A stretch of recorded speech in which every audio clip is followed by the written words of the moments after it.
Hello, wonderful people. Good afternoon. Good afternoon, everyone. Good afternoon, sir. Good afternoon, Adedeji, Adetule. Good afternoon, Olukun, Afusatu, Falusi, Umakani Aliyu, Ute, Bola. I see you all. Thank you for all joining in early. Without further delay, it's 2 p.m. and we are going to start our class without any further delay. To respect those of you who were here early, I'm not going to wait for anyone. So I would like to straight away, please observe our protocol from last week, etiquette. Mute yourself before I do so. Okay, if you are not going to mute yourself, I'm going to mute everyone now. If you have questions, please raise up your hands before next week. Raise up your hands before I proceed to today's class. Raise your hands before I proceed. Okay, I see no one's hand up. So I'm going to share my screen so that you see what we have in store today.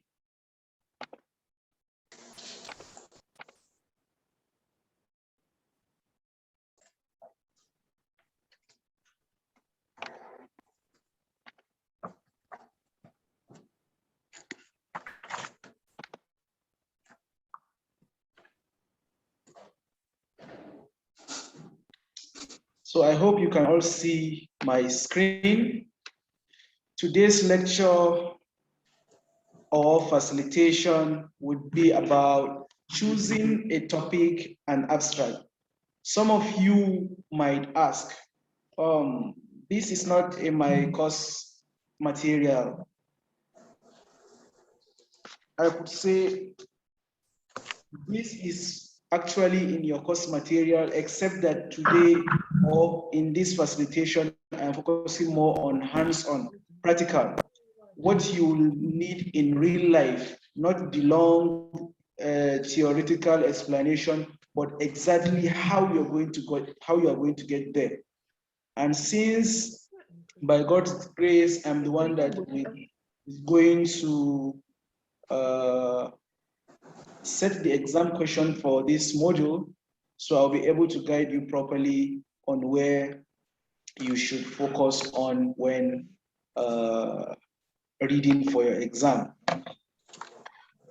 Okay, so like I said, I will let you do the reading because the course material is the FMS 825 and FMS 304 are all self-explanatory, but in the class, we'll do more of hands-on. So the objective of today's class is that by the end of today's class, I'm expecting you to be able to write an abstract for your research topic. You also should be able to choose a befitting research topic for your idea. Also be able to compose a simple research topic and be able to compose a simple abstract. These are the aims and objectives of today's class. So, even before starting or before joining the university for your degree or your master's or your PhD, I'm sure most of you have curiosity over some certain things. And as social scientists, we tend to have curiosity as to why certain things happen. And sometimes we even want to find out how. We want to find out how, we want to investigate, we want to do research about them. So I'm sure some of you have a broad area of thinking about a certain phenomenon.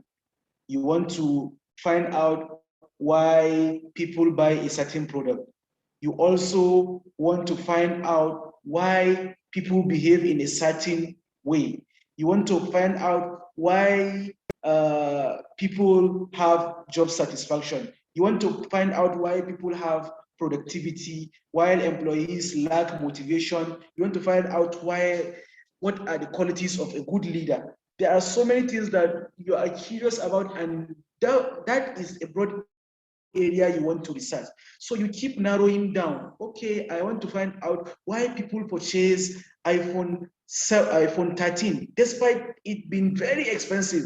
Every year it comes out, people want to buy iPhone's new launched product. Why is it so? So you want to conduct a research, or you cannot conduct research on the global scene. You can't conduct research all over the world. It's going to be time consuming, it's going to be costly. So you have to keep narrowing down. Or you want to look at it from the Nigerian perspective. Even in the Nigerian perspective, you want to look at it from the student perspective. No, you want to look at it from the geopolitical zones. You want to look at it from the from southwest or from northwest, or you want to find out why certain things happen. So that is what lead people to choose a research topic. So research topic is one of the most difficult tasks. It is very simple, but it is one of the most difficult tasks, because if you don't get it right, you see that you keep changing topics until the end of the day, until the day that you are submitting your final project, you will still keep changing. But the most important thing is for you to have the idea. What is it you want to do? What is it? A broad aim. What is it you want to do? It is purchase intention. Okay, I want to do at purchase intention or purchase decision. So looking at the slides, choosing a research topic, here it is said that it is important for you as a researcher to choose a research topic that inspire you and will keep you motivated throughout your research journey. If you are lucky to have a supervisor that will allow you to choose your research topic, choose a topic that will inspire you. Choose a topic that will make you happy. Choose a topic that will make you motivated. Don't choose a topic that you keep working on and it will be like it is being enforced on you. It will be like you are being forced to do it and you don't really enjoy working about it. Choose a topic that you are curious to find out what will be the output or what will be the findings of that research. So you will always be motivated to go to the field to collect data and to analyze that data. So don't also choose a topic because you want to receive the Nobel Prize, okay? You want to receive the Nobel Prize, you want to be the best, no. Choose because you cannot solve the problem of this world, okay? You can't solve the problem of this world. You can only try your best. And most of these researches have been done. You just need to add your own contribution to them. If you have been considering a research degree for a time, you probably already have an area of interest in mind. So that is what I just said earlier. You will also be exploring your research topic for a considerable amount of time. So it is important to invest time and effort in choosing the right topic, because if you don't get it right at the beginning, I'm sorry, you're going to also not get it very well at the end. Okay, so options for exploration of research topic. So there are generally two main ways you might develop your research topic. First of all, you propose an original research topic. This option, of course, is not common, is most common in our field in humanities and social sciences and businesses and law study areas, whereby you propose an original research. You think of something that that has not been explored by other researchers, or other researchers have given a hint that it should be looked at, that it is a limitation of their study that you need to build on. The best and simple way to find a research topic is by going to read a research journal article.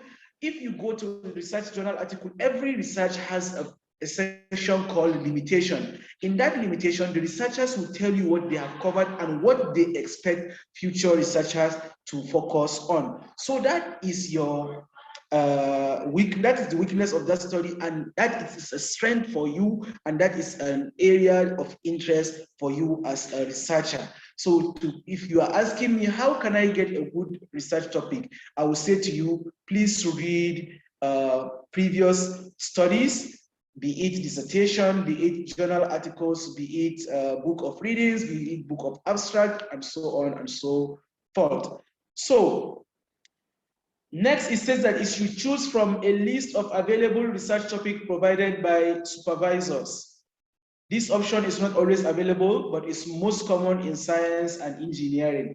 In science and engineering, your professor or your doctor or your superior will provide you with a topic that he wants you to work. Maybe he or she has secured a grant, for example, from Tech Fund or from any world organization that provides funding for research, and they want you to work on a specific topic. You have to work on it. But in our area of social sciences, mostly you have the liberty to choose the topic that you want to work on. Next point says that in exploration of research topic, you should be able to discuss your ideas with potential supervisors at an early stage. Yes, this is very crucial. You should be able to discuss your research with the potential supervisors at an early age, so that they will be able to let you know which of these options may be best for you and how they can offer advice on writing your research proposal. Most at times, when students come to me early, I give them advices on how best to proceed, because some of them are choosing topics that are too context specific. Some of them choose topics that are too broad. So it is at that point in time that you will guide them on how to fine-tune the topic, to narrow it down and make sure that it is researchable and it will not be cumbersome for the researcher. So discuss any potential topic with your supervisor. In case you don't have a supervisor, look for an experienced person who knows about research and talk to him about those areas that you want to explore.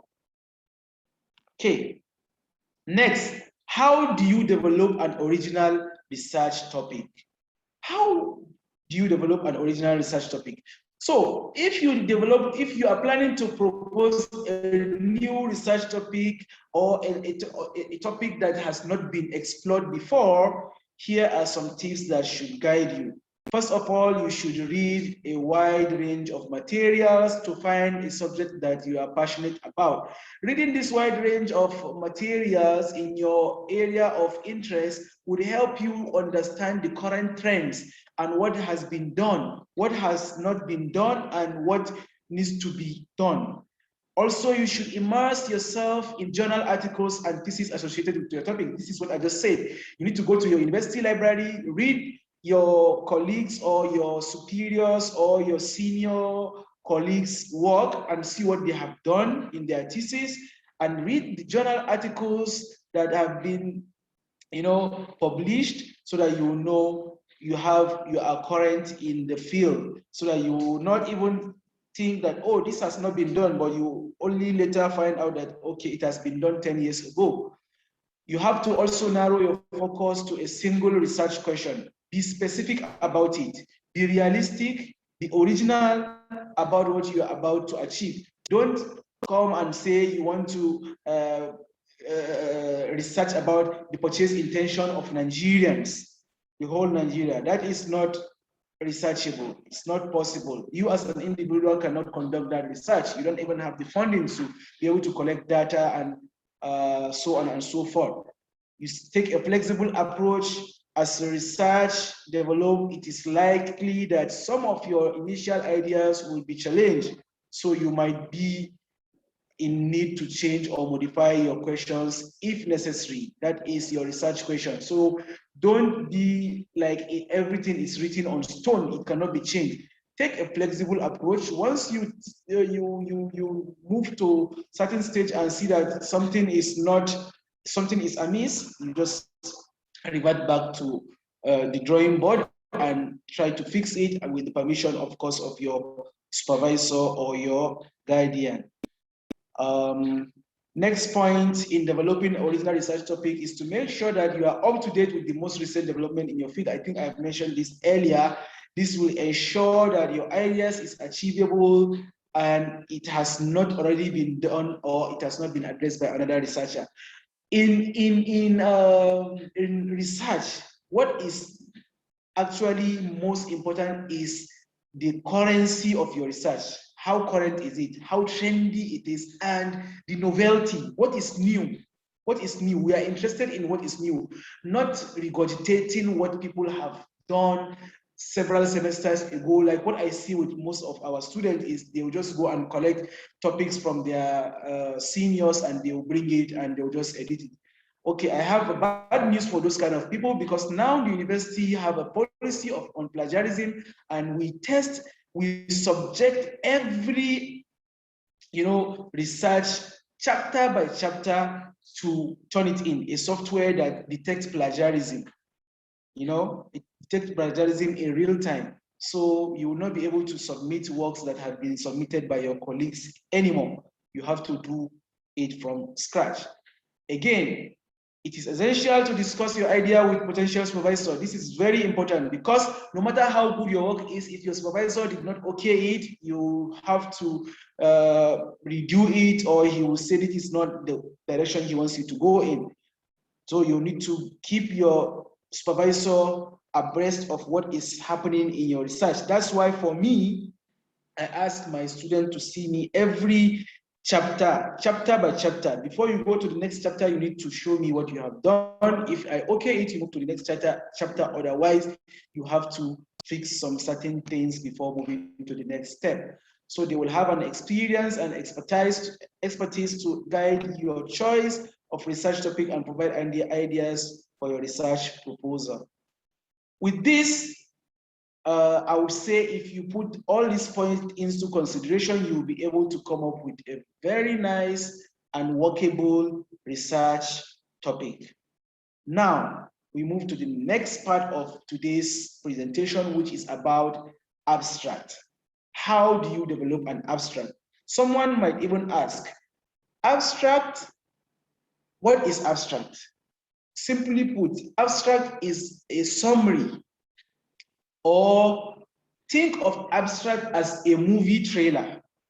That movie trailer is what you see first and have or develop a certain passion or interest to watch a certain movie. When you see the trailer does not show you everything, but it gives you what we call a sneak peek or a certain idea of what you should expect. And if the trailer is, wow, then you will see that people want to read your paper. And that is just it about abstract. But how do you write an abstract, an academic abstract? How do you make an abstract?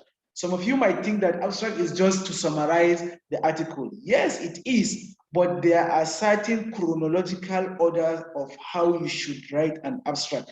Just seeing that abstract is a certain paragraph of not more than 250 words in most cases, some people might just think, oh, I just need to summarize my work. No, each sentence in an abstract has its own meaning. And without further delay, I would like to show you the slide related to abstract. So here it is said that abstract comes from the word abstractum from Latin, which means a condensed form of a bigger or larger or a longer piece of writing.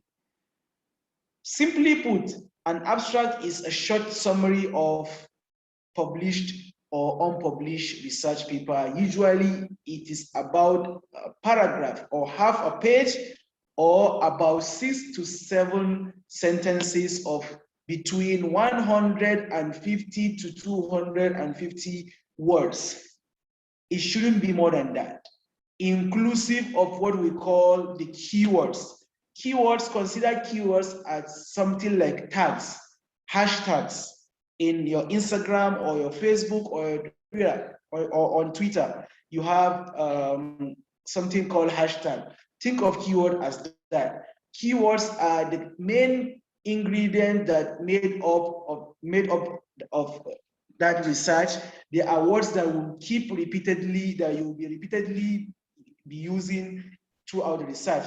So you put them out there so that the search engine will pick them up once any researcher, search those keywords, boom, you will see that your work will appear at the top ranking list of that page. So a well-written abstract should have, the following characteristics.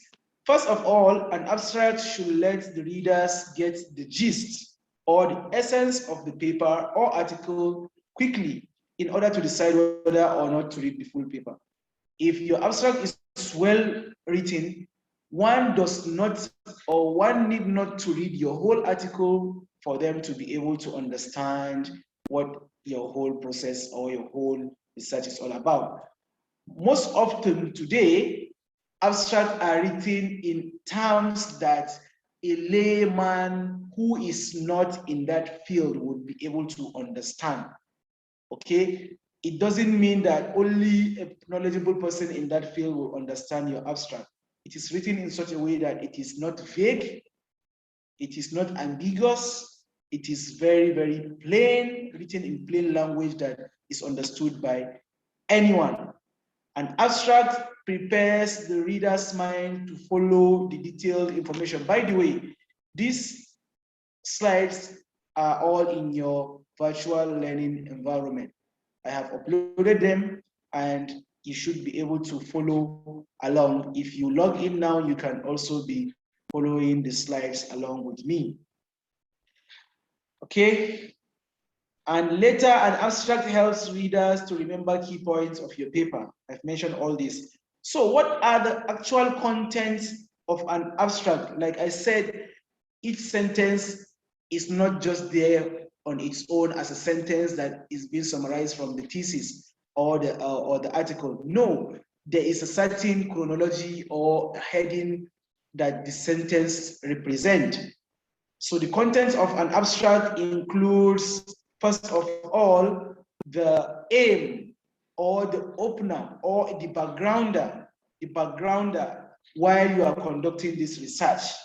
Okay, then you see the context at which the research is being conducted, and next come the underpinning theories. Underpinning what? Theories. Underpinning theories are very, very important, and we will discuss them when we are discussing literature review. When we're discussing literature review, we'll talk about underpinning theories.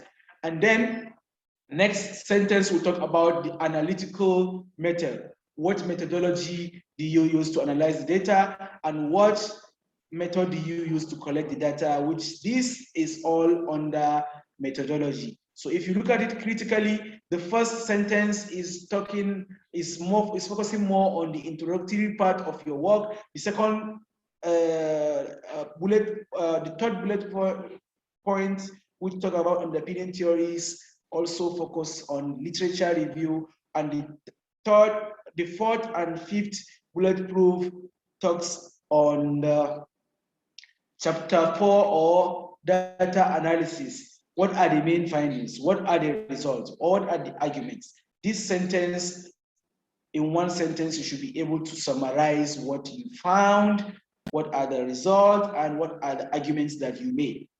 Finally, the next two bullet points talk on the significance or implications of your findings or argument.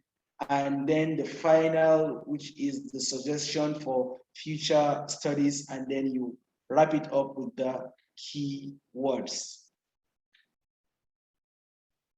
So when to write an abstract?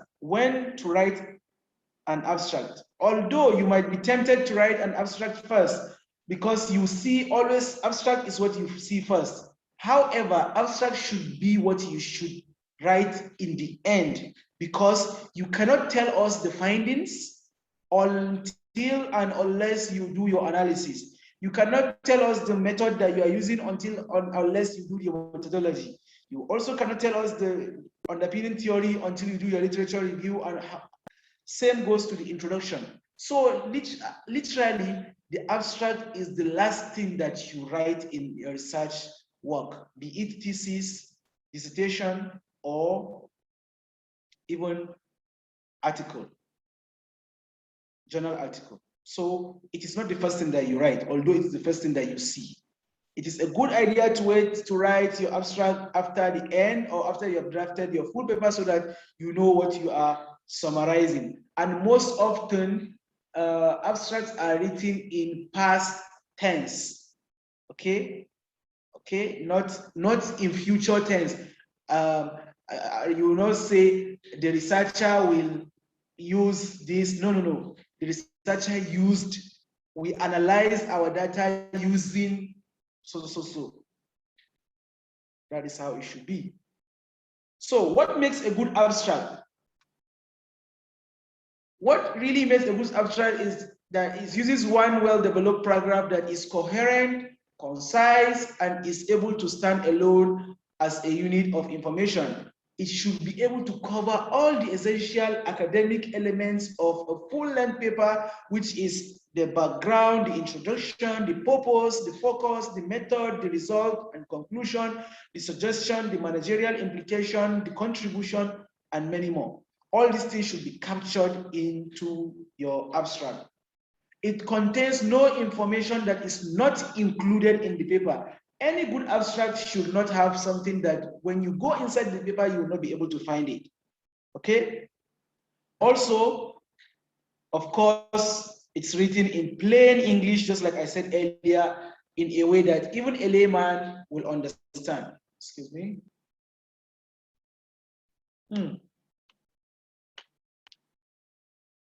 As well as the discipline-specific audience should be able to understand.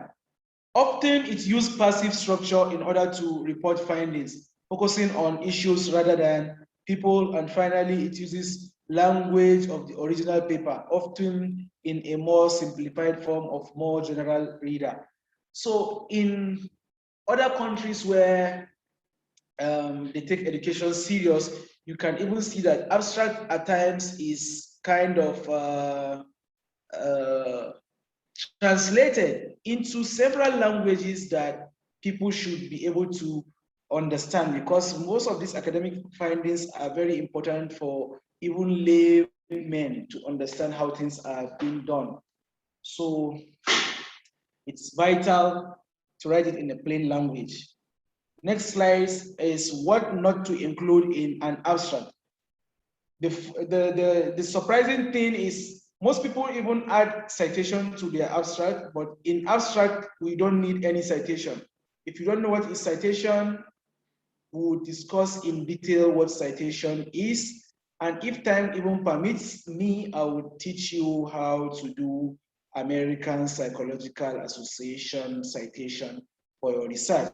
That is very helpful. And I will introduce you to the software that will help you manage your citations and references. So what you should not include in your research is too much details. You shouldn't chunk or summarize the whole thing in your summary of the whole work and say that is an abstract. No, that is not considered as an abstract.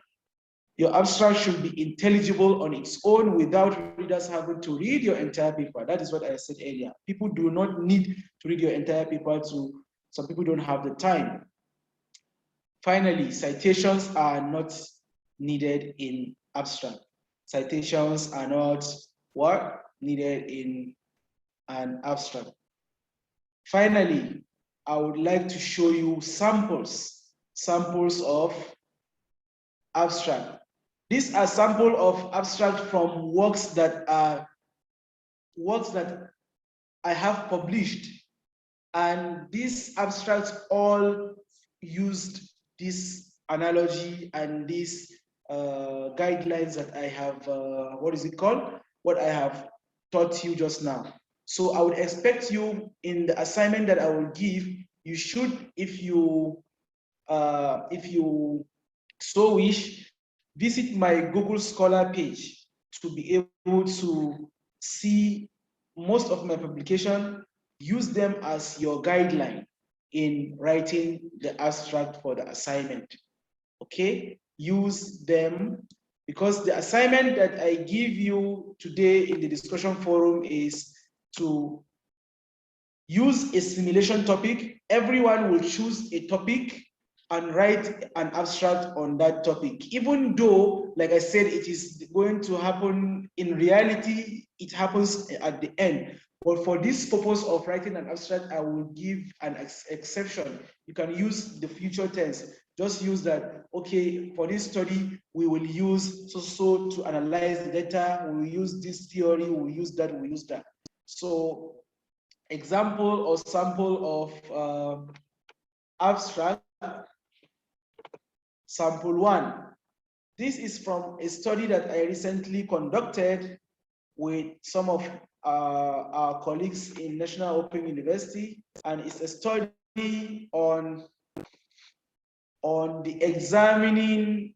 We were trying to examine the determinants of e-banking adoption and evidence from Nigeria. So this is one good example of a good research topic. What are we trying to do? We are trying to examine why people adopt electronic banking. And which country in specific are we looking at? We are looking at Nigeria. So, but this topic did not say much about which part of Nigeria are we focusing. But look at the what is it called? The abstract and how it is written. If you look at this abstract, it's not even more than 150 words, and it captures everything that you need to know in what is it called? Anything that you need to know on that paper.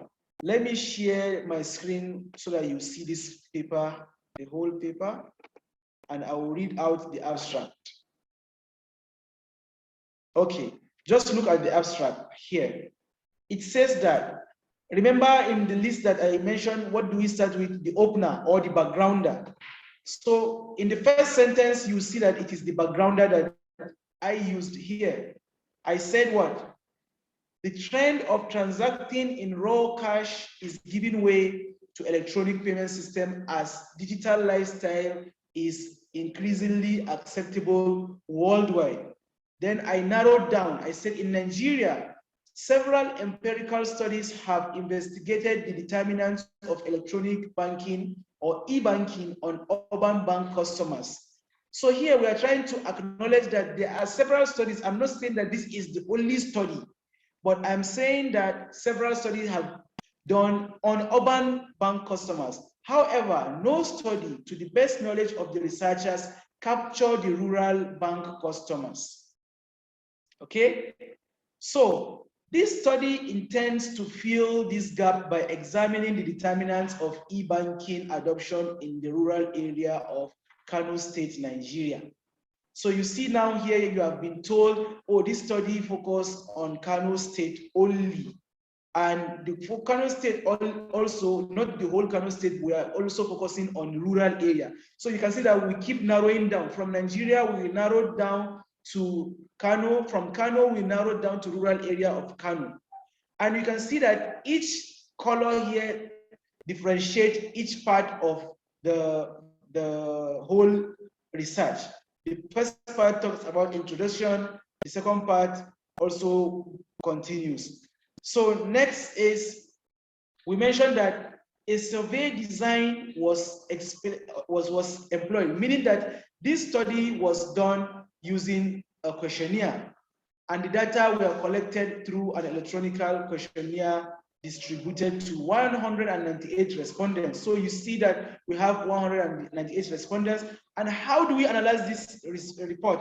It is by using a software called Partial List Structural Equational Modeling, PLSM, using which version of it, version 3.3, was employed in analyzing the hypothesized relationship based on a modified technology acceptance model. So here you see, we mentioned the underpinning theory. The theory that we use is called technology acceptance model. And we even mentioned that it is modified in a way that we introduce a certain variable or certain variables called trust and quality of internet connection. So finally, we also mentioned that the study, what is this? Locking my side. Finally, we said that the study found out that perceived usefulness, this is the part of the, what is it called? Part of the variables. The study found that perceived usefulness was the construct that overwhelmingly influences rural bank customers to adopt banking. It was further revealed that the quality of internet connection is vital to rural bank customers. So future research opportunities, implications for practitioners, and limitations were also discussed. So you remember earlier I mentioned that if you want to find topics, you need to read the abstract. So you see that when you read this abstract, you'll be able to know that, oh, these researchers say that there is a future opportunity for another new research. So they have already given you a topic for you to work on. So you can see that we have the keywords. Remember the ones I mentioned, like hashtags? These are them. E-banking adoption. E-banking adoption will be repeatedly used in this study. That's why it is part of it. Nigeria, Kano, trust, quality, and internet connection. So this is one example of a very good research abstract. Let me show you another one for still a topic that I worked on. This is another abstract, less than 250 words, but it captures everything. Let me show you the topic first. The topic is the determinants of business intelligence system adoption in developing countries, an empirical analysis from Ghanaian banks. This is a collaboration work that I did with my colleagues from Ghana and from Malaysia. So you can see the first sentence is about backgrounder or opener. Keen competitions among banks to attract and maintain clients, together with issues such as risk management and loss prevention, are some of the common phenomena in the banking sector recently. As a result, business intelligence technology, which can be used to analyze, detect. So the first sentence is a backgrounder. So next, we talk about our aim in the next colored highlighted sentence. Next, then we talk about which theory we are going to use. Next sentence talk about the data collection and which software we are using to analyze. So that's why I said every sentence in the abstract has its own meaning. It is not just there for, it is there for a purpose. The result was mentioned, the study, and you can see it mentioned that other implications are also discussed. The last example I want to show you is that of a paper that was published in a very high impact journal, which is the Taylor and Francis journal, Cogent Business of Management. This paper, we published it in 2017, and we were trying to examine the behavioral response of Nigerian youth towards mobile advertising, an examination of the influence of value, attitude, and culture. So you can see in the abstract, the first sentence also discusses about what mobile phone has become an integral tool for marketing and advertising. For advertisers to use it successfully, blah, blah, blah, blah. The first sentence is an opener. So the second sentence here also talked about what we are going to use in the literature review. So the study is an explanatory research adapted the quantitative approach. So you mentioned that it's a quantitative research, and you can see that 296 Nigerian youths were selected, and the findings, we reported the findings, and in the end, we gave managerial implication from the research.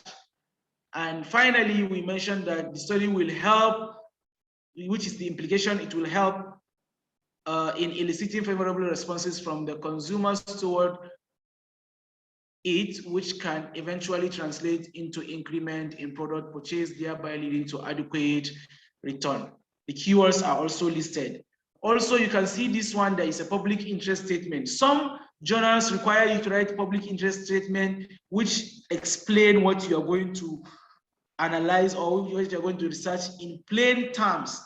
For example, anyone who reads this will understand what we are trying to do without actually reading the whole paper. Behavioral response of consumers to advertising is of importance to advertisers, and it promises better understanding of consumers' motive, choices, preference, and ultimately satisfaction of their need. So when advertisers achieve this, it will result in consumers responding positively to advertising, which can eventually lead to buying the advertised product. So behavioral response to mobile advertising is a product of many factors. Important among them are mobile advertising value, attitude, and culture. Hence, this study, the researchers examine the direct and indirect correlation among these factors. So if you so wish, I can give you the link for these articles of mine or my Google Scholar profile so that you go and download all my papers and you can be using them as guide in case you want to publish or you want to start writing your thesis. Those ways are those standards that are being used in highly acceptable or high impact factor journals. Okay, let me share the link of my Google Scholar so that if you want to use, you can easily use scholar.google. And with this, I would like to say that you have your discussion forum. The questions are already in your discussion forum. Let me show you, share my screen again.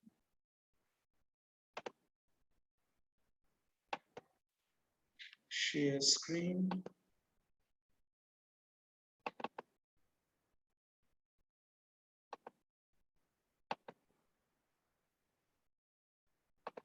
So if you log into your portal, okay, for those of you who missed last week's class and you want to ask how you can access the last week class, please go to facilitation recording.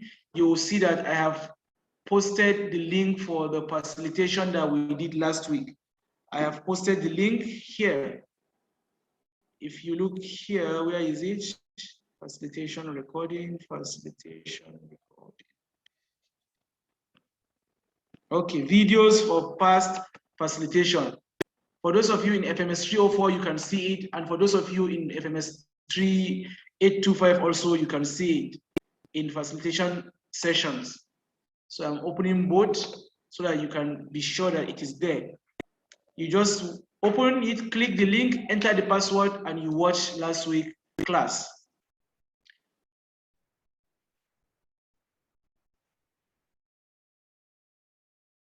So here is the link. All you need to do is click this link or copy it on your browser, copy and paste it on your browser and use this password.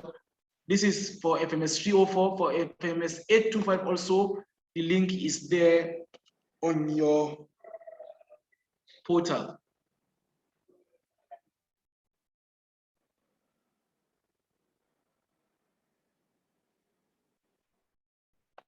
The same link is there for FMS 825.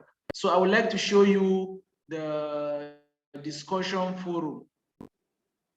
I would like to show you the discussion forum.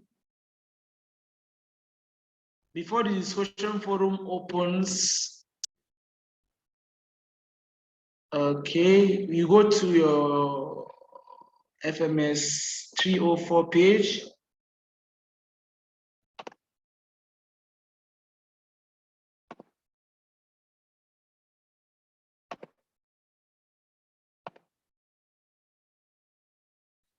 You go to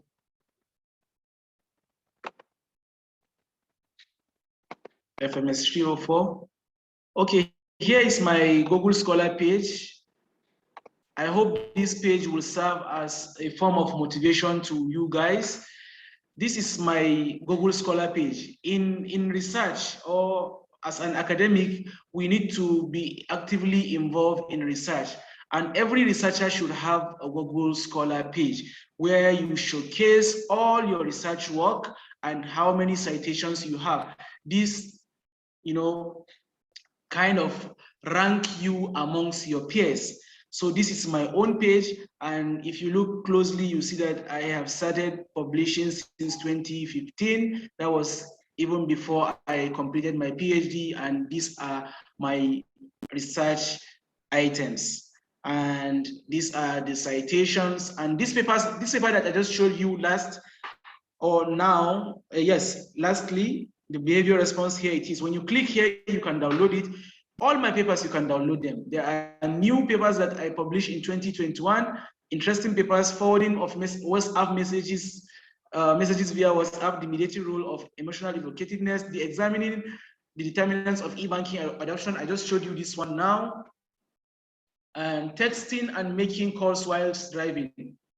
Also, there is assessing the effect of celebrity endorsement of political party and empirical study of Nigerian 2019 election.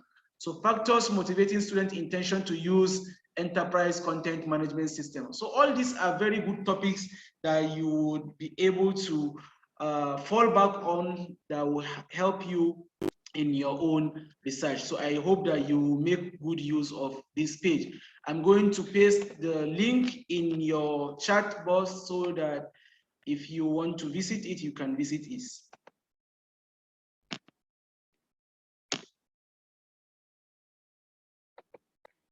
If you want to choose any topic for your research, you can even choose from the same topic that I have researched and see what I did not do and build upon that. And since that is my area, you can always, even if I'm not your supervisor, contact me and I will guide you through these topics. So lastly, I would like to show you the discussion forum, which is this. The discussion forum will only be available for 1 week. So you have 1 week from today till next week, Thursday by this time, to answer the discussion forum. And the question says that using a simulation topic, which means you can choose any topic of your interest, write a detailed abstract, not more than 250 words, including keywords. This is very similar to what I've shown you. And if you click on this link, there are several examples of abstracts. You can look at them. You can also check the notes that I upload here. This one, lecture 1, choosing topics and abstract. You will see that there is sample of abstract which I have been using to talk to you or to explain to you. You have to use them to be able to come up with your own abstract. Without further delay, I would like to conclude our today's topic by giving you the major key takeaway from today's lesson, or I would say summary of today's lesson. I would say would be that now you have understood, I'm very sure clearly,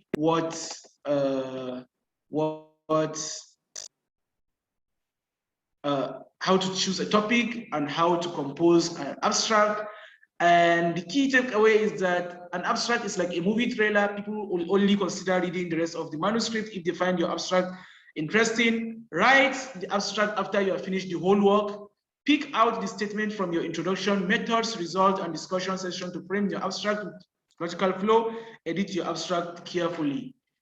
Finally, these are links that I have gathered for you that you'll be able to find good research topics. You click on this link, you will see that there are several topics that you can choose from to do your own research topic or to formulate a kind of interest in an area.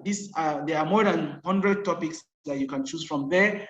And for further readings, I have also given you a link for my Google Scholar. It is listed in the first, I say, facilitators research page. That is my Google Scholar page. You can go there and download all my articles. They are downloadable. Then next is a handbook. Click on the link and you will be able to see amazing materials that will help you. I would like to close by saying thank you for listening, and I would like to use the next 10 minutes to take questions from you. Rahina to Wakil Lawan, please go ahead and ask your question. Good afternoon, sir. I can't see you. We have a policy here that... My video is on. Okay, I can see you. Okay, I said I have a question. Please go ahead. You said that if you write an abstract, Yes. So actually, I thought abstracts, like the way I was actually taught, is after you're done with the research and everything, that is when you draw an abstract at the end. That is what I said also in the class. I mentioned the same thing. I said that abstract, ideally, you write the abstract in the end, even though it is the first thing that you see in the research. I have mentioned this like 3 times in this same lecture. But here, because I said it's an assignment and it's a simulation topic, you're just going to use simulation. That's why I even ask you to use future tense, but by right, you don't use future tense in abstract. You use passive tone. But ideally, you write abstract when you have finished your research work because it is summary of everything. But for this one, I want to see how you fare, how you are going to write it so that I can guide you properly. Okay, so all right, thank you. I understand. So I want you to make mistakes and I will correct because the discussion forum is more like a Facebook post whereby I posted a question and you will reply to it. So I will keep replying also and giving corrections. Okay, noted. Thank you. Okay. Next person is Godwin's iPhone. I will not take any question from anyone who doesn't have his full name. Godwin, please, next time use your full name or you use your ID. One for Abigail. Ask your question.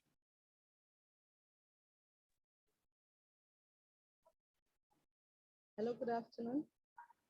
We can't hear you. We can't hear you. We can't see you. Okay, sorry. We still can't hear you. You are not audible. Oh.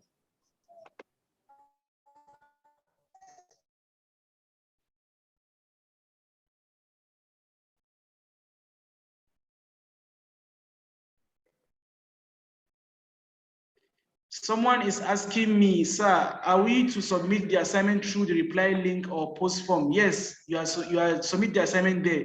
You just reply to the post. After replying, that means you have answered. Someone said, good evening, sir. Can we make out abstract out of your topic while our views is different from yours? I'm not sure I understand this. Ogunse, if you can go ahead and elaborate on what you mean.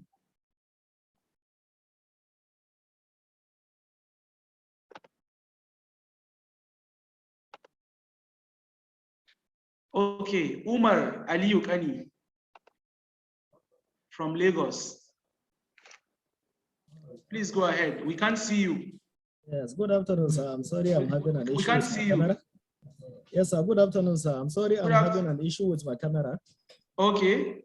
Yes, sir. Regarding this option of exploration. Yes. Attaining the research topic. Yes. You have recommended that we should discuss with our potential supervisors at an earlier stage. Yes. I had an experience with that particular issue.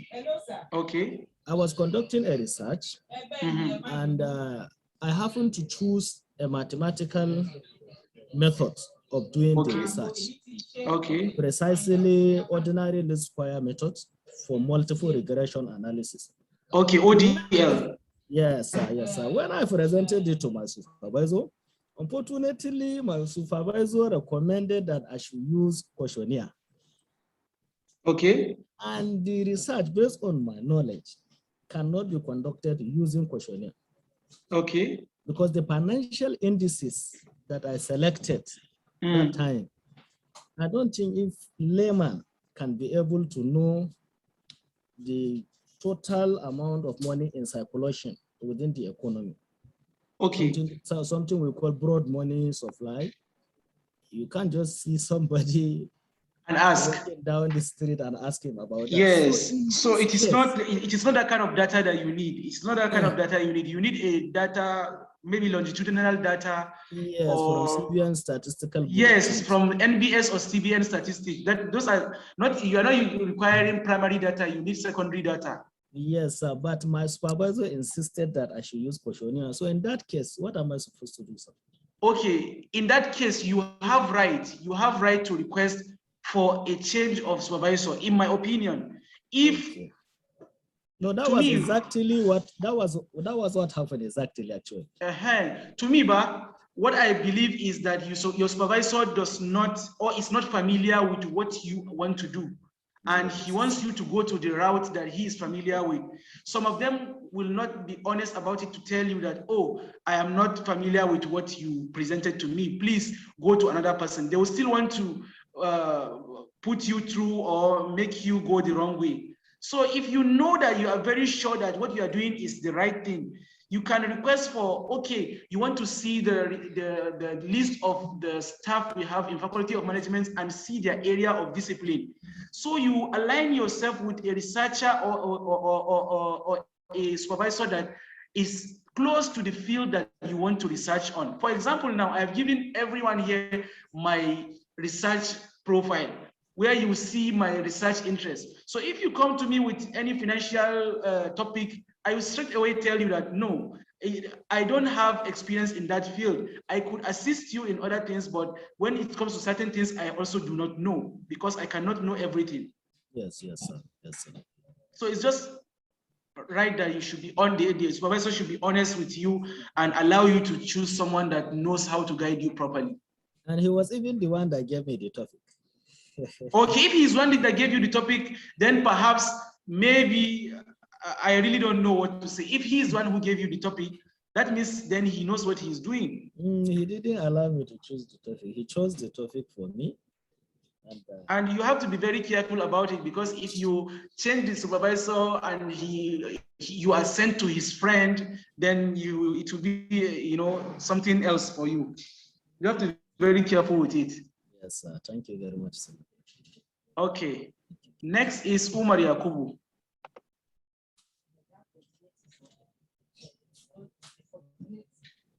Umar Yakubu, I ask you to unmute. You can unmute. Umar Yakubu. It seems like Umar cannot unmute himself. I have next is Abbas James. Abbas James.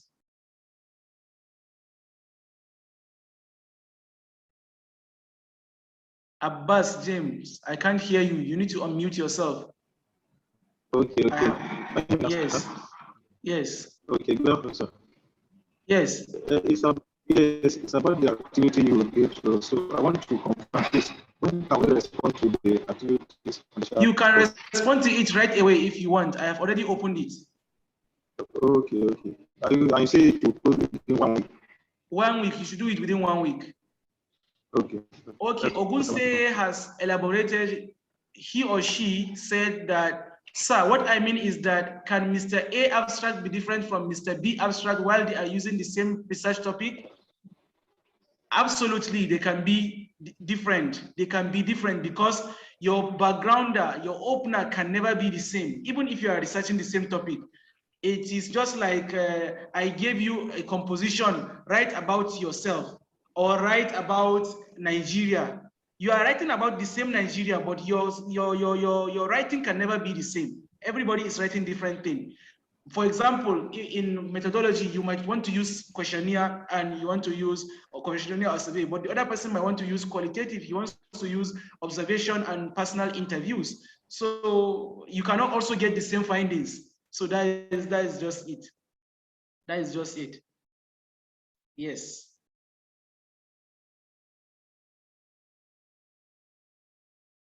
What else? Who else raised their hand? The network experience is not friendly today. Somebody say, please, sir, we have not been able to log into the e-platform ever. Ute, Christine, Jumbo. So that one, please, if any one of you can assist him with how you guys get your login, please help, because I don't know much about the technicalities. How do you get to log in? Please, some of you can respond to your colleague how to solve the login issue. Sir, please, how do we get the presentation? Like I just showed you now, I just shared my screen and you have the presentation slide is on your VLEs. Let me share my screen again and show you, but I just showed you now, and here it is here. When you click on this in your respective DL, you see lecture 1, choosing topic and abstract. We have 1 more minute before we call it a day. I will take one last question. One last question. And I will take it from Ali Muhammad. Ask you on mute, Ali Muhammad.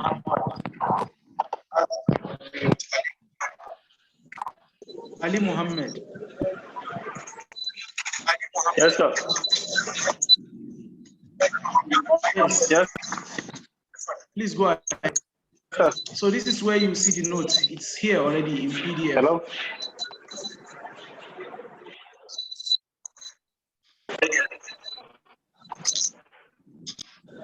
Go ahead, please, Ali Muhammad.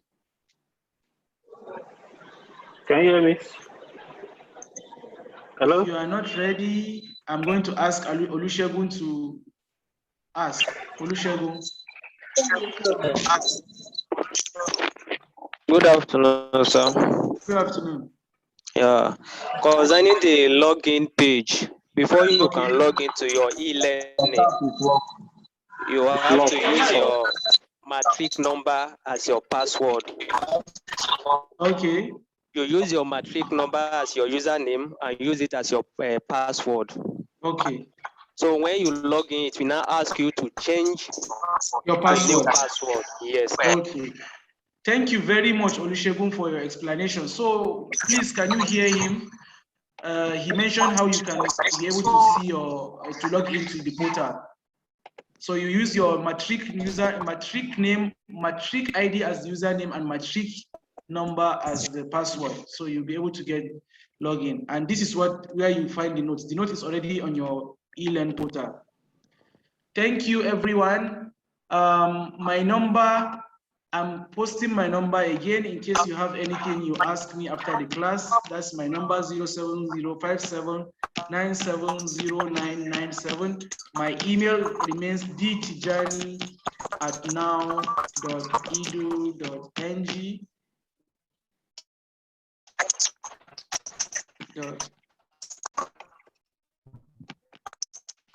.edu.ng. So those are my for everyone. Where is it?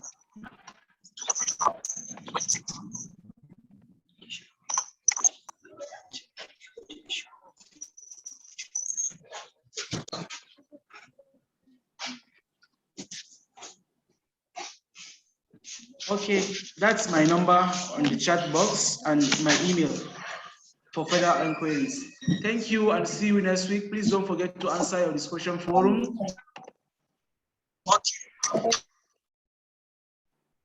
See you. Bye.